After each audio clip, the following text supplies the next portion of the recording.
Joe Mixon runs in a touchdown to pull the Texans within one.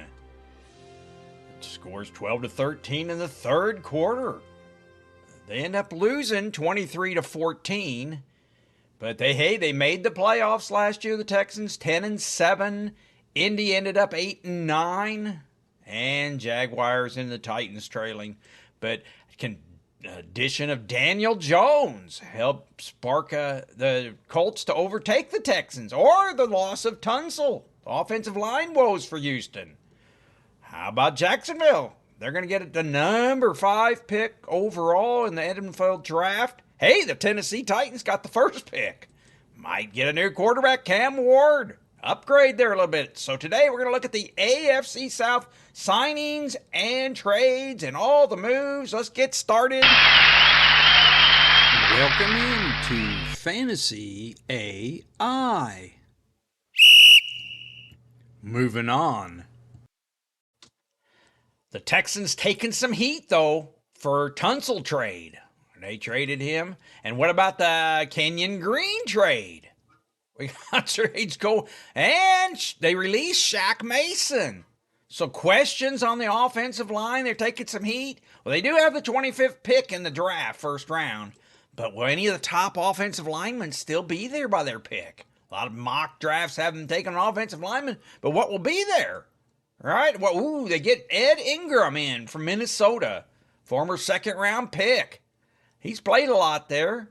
Unfortunately, though, out of 66 guards that played over 500 snaps, he ranked 62nd on allowing pressure to the quarterback. That's not so good. Hey, they did get Cam Robinson in. He was play some tackle for him, so they did get a tackle, and they brought in Laken Tomlinson, another deal. So they are trying to patch some holes in that offensive line. All right, let's get started with Houston's roster. Let's bring out their quarterbacks. Of course, everybody knows C.J. Stroud. Disappointing year last year. Had that hot rookie year. Finished 17th overall at quarterback. Down year for him. Of course, only 11, almost 12 points average. That's pretty bad, 17th. You see here that there is no running whatsoever. 233 yards, no touchdowns. All right, so one of the analysts called him the biggest loser in free agency because of that offensive line woes. And he was already down last year, 400 yards, less passing, 3 less passing touchdowns, and 3 less rushing touchdowns from last year. Of course, he was the second overall pick in 2023. So offensive line woes isn't a great way to get started for his third year. And Davis Mills, they brought him back. He has agreed to a 1-year, $5 million. Of course, he's been with Houston. Got some action early as a rookie and in 2022. Third-round pick, so he'll be the backup there. Brought him in. So let's go ahead and bring out their running backs. Of course, Joe Mixon, he did pretty good last year. 12th running back. So 12th overall, so he did pretty good for him. Of course, he would have been a little higher at 14.6 average if he wouldn't miss those 3, 4, and week games. So 3, 4, 5 weeks he missed there. So also Mixon's entering he's going to be 29 next year. A lot of pounding at running back. He was a second-round pick in 17. So, he did pretty good last year. Some offensive line woes thrown in. What he do is good. Damian Pierce is back. Final year of his contract. He's been there for 3 years now. This will be his 4th, drafted by Houston from out of the 4th round a while back. Brought back Daryl Ngwambwe. He's a special teamer, and he can do a little backup work, right? So they brought him back on a 1-year, $2 million contract. Hey, he got it. He was a darling of the waiver wire last year in fantasy for week 4 and 5 because Mixon would miss those games. So brought him back to do a little backup. And J.J. Taylor, he's still under contract, rookie. He was undrafted, but they signed him on a 1-year contract to bring him back next year. And British Brooks. Let's go ahead and look out there. Bring out their wide receivers. A lot of story going on for wide receiver here with them. Of course, Nico Collins finished 22nd overall. disappointment for him too, really. You know, you get in there, it's of course missing 5 weeks. That average is pretty good. So if you don't miss those 5 weeks there in the middle, he'd have been maybe close to top 10, but especially on a down year for receivers. But hey, he got 1,000 yards and 7 touchdowns despite those games missed. And of course, everybody knows all the woes going on. Tank Dell injured. He was having kind of a down year anyway. You know, hey, Texans just didn't hit as good as the year before. And you can see he got hurt towards their devastating injury. So he's going to probably miss most of next year. So, and on top of that, Diggs is a free agent after getting hurt. No one signed him yet. He was a big signing a year ago for them. So he's hanging out there as free agent. I don't know if they're going to be bringing him back. They did make some moves here, though. They brought in Christian Kirk. You see, green means they've signed him from another team. Blue means that that's an unrestricted or restricted free agency they re-signed with a team. And yellow is free agents they may lose. And Diggs, they're probably going to let go free agency, and Robert Woods, too. So, but they did bring in Christian Kirk. Christian Kirk signed. They restructured his contract, too, after giving him a significant role. And he's going to have a big role next year because of the injuries and losses. So they gave us nothing for him, a 7th-round pick. And you can see he had kind of a down year for them, too. Jacksonville, of course, the emergence of the rookie, you know, didn't leave a lot of room for Kirk last year. What about Justin Watson, brought in from Kansas City? You know, good. Hey, signed him to a term. Hey, he's kind of a deep shot, but I kind of like their strategy. Take from their opponents. Kansas City, if they lost them in the playoffs, take one of their wide receivers. Jacksonville in your division, take him out. So made some moves there. Mechie, he was a 2nd-round pick, 2022. Now, hopefully he's a little healthier. He had, of course, got off to a slow start with some health issues. So they got him. They're going to probably let Woods go, and Hutchinson, preseason darling, still around too. So let's go ahead and bring out their tight ends. Tight ends, no. You see nobody lit up change. So Schultz will be back. Cade Stover will be back. So, hey, all set there at tight end. So, and I don't have no losses to bring up for them. The only two here hanging are Diggs and Woods, and they'll probably let them go, even though maybe they'll pick up a wide receiver in the draft. Although they need that offensive line help, don't they?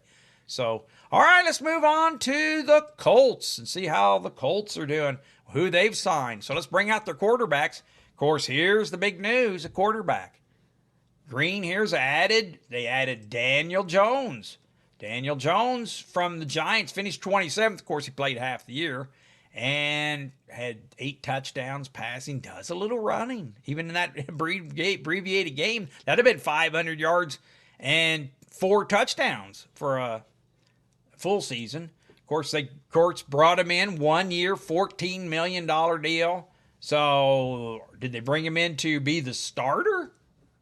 Reports the Vikings didn't get to see. Vikings wanted to re-sign Jones. Didn't he? Hey, got a starting opportunity with Colts because Anthony Richardson, 22nd overall, on and off, just couldn't get anything going in the passing game. Yeah, he gets 500 yards rushing, 6 touchdowns. That's good for him. You can see that fantasy average, 3 points more than what C.J. Stroud was getting, but per game. But hey, you know, winnings count too. You know, so getting no winnings out of him. Of course, they bring in Daniel Jones. They're going to let Joe Flacco go. He's free agent, so he can sign with somebody. So they're going to have a little camp competition at quarterback there. If Daniel Jones wins, that's probably better for the rest of the offensive players. If Anthony Richardson wins, it's good for him at quarterback because he'll be a top one with all that running. But the team, we're looking at a team here. So let's go ahead and bring out their losses. Only thing they really lost here was a tight end, Kyler Granson. So nothing there. Of course, they signed Herbert here of the Bears, but then of Cincinnati last year. Signed him to a 1-year contract. Didn't really do a lot last year. You can see here, had a little bit of noise in the last game. So brought him in. Jonathan Taylor, what can you say? Hey, what a good place to go. 8th overall, 1,400 yards, 11 touchdowns, keeping him under the fold. So they're good at running back, and they might be able to let this Trey Sermon go. All right, now I don't know about Trey Sermon here. Free agent, so they might let him go. They don't really do much in the chances he got. Let's bring out their wide receivers. They got a bunch of them. But jacks of all trades and no masters, huh? We got Alec Pierce. Kind of a surprise last year. 800 yards, 7 touchdowns, 35th overall. Kind of a deep threat, right? He was a second-round pick, right? A few years back. Hey, he's under contract. This is a prove-it year for him. Right, 2025, this is the last year. He can be your 4th year. So got him up number 1, or he led them in receiving last year. Josh Downs, 800 yards, 5 touchdowns. Also ran 8 points a game. He did pretty good. Finished 38th in fantasy. Of course, he was a 3rd-round pick for them. And giving him $1 million. So get a lot. The trend here. Michael Pittman had a down year, 800 yards, 3 touchdowns. So 45th, disappointing. And he was a 2nd rounder for them too, but unfortunately they gave him a lot of money. You can see $23 million a year. Whew, $70 million total. Got him signed for 3 years. That's a lot of money getting paid for that production. So you see they didn't get very good production out of him. So where's that? Pittman. So, I don't know. We'll see what they do with him.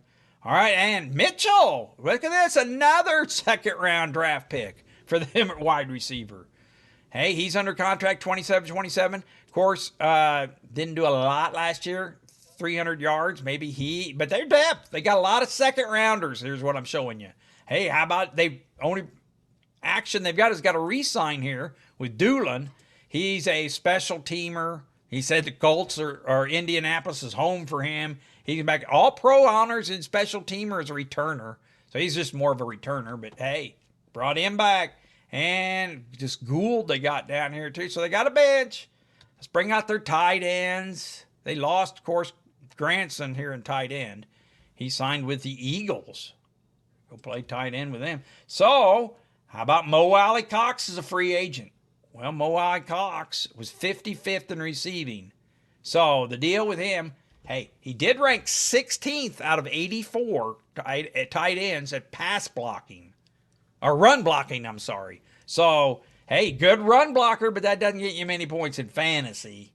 And Ogletree they've got. So let's move on from the Colts. Let's go take a look at Jacksonville. Bring out Jacksonville. Bring out their quarterbacks. Quarterback here, of course, here's their problem. Trevor Lawrence. Trevor Lawrence finished 26th. Of course, he was hurt last year, missed a lot, but when he was in there, 12.89, that ain't a lot. And that was padded by 3 rushing touchdowns.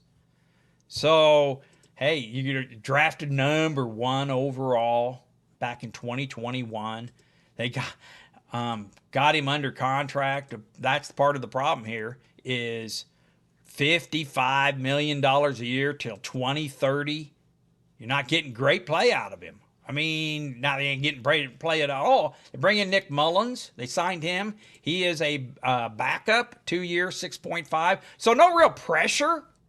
I mean, what are you going to do? Pressurize your top pick. But Trevor Lawrence, he better shape up next year. Let's bring out their losses. Of course, Mac Jones went on to go sign with San Francisco. So they lost him as the backup. He got into some action late, right? Played for them. So let's go ahead and bring out their running backs. A lot of story here last year. Tank Bigsby and ETN battling out for 31st running back and 38th running back. So Johnson here's a free agent. Probably won't re-sign him. They got this Robinson here. I'm going to be under contract for 4 years, 2027, 5th-round pick, so he's depth. But I imagine they'll let these two battle it out. Tank Bigsby, he is under contract. He was a 3rd-round pick till 2026. And ETN is, I think he's in the end.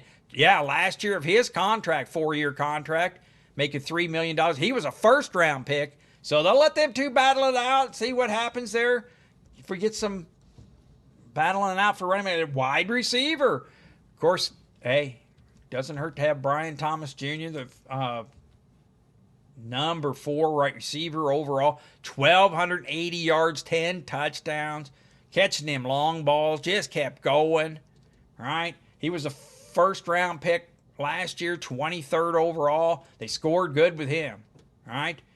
Of course, they bring in Dyami Brown from Washington. He got paid. He got paid $10 million, $1 million contract for them. Hey, you go back, it's a $1 million, $10 contract. He got hot in the playoffs for the Commanders. During that 3-game playoff run, he caught 14 passes. So a lot of eyes on him in playoffs. So, hey, he got signed, got paid $10 million pay contract for that. Of course, they lose Christian Kirk. Of course, he went over to Houston. And they lose Duvernay to the Bears. Unfortunately, they didn't lose Gabe Davis. Gabe Davis of 239 yards receiving last year, $13 million a year, got a 3-year, $13 million a year contract. Just did nothing for them. So that's a problem. They got to live that down. And Josh Reynolds they have still under contract. So let's go ahead and bring out their tight ends. Of course, Evan Ingram at tight end's gone. He goes on over to Denver to play. You know, he had kind of a down year, getting older, right?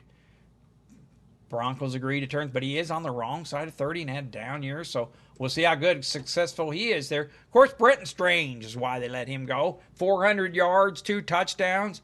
They probably go with him. He was a second-round pick for them. Remember that 2026 he's under contract too, so it's his turn to be the tight end there. They did bring in Johnny Munn from the Rams, the tight end. So, hey, not a lot going there. So, anyway, that's the look at Jacksonville. Let's pop over to Tennessee. See what they've got going. Of course, they've got the number 1 pick overall, and they need a quarterback help. So, they signed Brandon Allen, right? He comes in for from San Francisco. Didn't get a lot of action last year, but hey, signed him to a 49ers 1-year contract. I think this kind of gives them a little leverage in case, of course, they've got Will Levis, and he finished 30th overall last year. Didn't do too good, but they got that number 1 pick. So if they make a move at quarterback, I think this Allen gives them room to try to deal Levis. Boy, if they could get some sort of trade for him or get him off their books, that would be great for them. So after taking the first-round pick. So we'll see what they do at quarterback. Running back, they bring back Pollard, 21st overall. Spears, 44. And Chestnut here is a free agent for him. And you look at Tony Pollard, he had 1,000 yards, 5 touchdowns, 21st overall last year. Did pretty good for him. You know, they brought him in on a 3-year, $7 million a year contract, paid him $21 million to be the running back. He done all right. He'll be all right there for them. And we'll bring out their wide receivers. Ugh.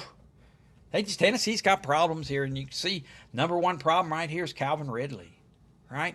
Let's look at that contract. $23 million a year they're paying him. $93 million thing, 4-year contract. Paying him all kinds of money. He finished 23rd receiver last year. You know, 4,000. Hey, they did have some problems, but he's getting, he's been around for 6 years. But he took those years off for the gambling, had some issues. But anyway, I brought in Van Jefferson. Van Jefferson, they brought him in to a 1-year, $2 million contract just to be a body. So they're going to lose Tyler Boyd in free agency. Maybe Tay Martin here. Gosh, you know, you look down the keepers. Treylon Burks. Oh, boy, they get to keep him. He was a first-rounder, right? 2022, paying him $3.5 million a year. Oh, let's look at their tight end. Of course, let's bring up their losses. Got, of course, Mason Rudolph. Mason Rudolph got signed by Pittsburgh, went back to Pittsburgh, so he won't be around. It kind of frees up another one. And, of course, they lost Westbrook Akine. Kind of a bright spot for him last year, 9 touchdowns. So they lose him. And running a tight end, they have 1 free agent here, but they're probably going to go back with Okwangwa here. He's under 4th round pick. Still under contract, so all right. And all right, so that's a look at some of these. Let's take a look at this. If you're liking what you're seeing, please hit that like, please hit that subscribe button. Do it today. Be the first on your block. Hit that subscribe button, thumbs up. Thank you. All right, it's that time. I need to fill my shorts. Get a short, make a short out of this. Warning, this is a rapid repeat. Fantasy AI with AFC South signings. Brandon Allen comes in at quarterback to Tennessee. Gives them leverage in case they need to deal Levis. Van Jefferson comes in to play wideout from Pittsburgh. Johnny Munn, tight end, comes into Jacksonville, signs. They lost Evan Ingram in signing. Nick Mullins comes in to sign for Jacksonville. They lost Mac Jones at quarterback. Ashton Dulin, special teamer for the Colts, gets re-signed. Justin Watson, deep shot wide receiver for the Texans, gets signed.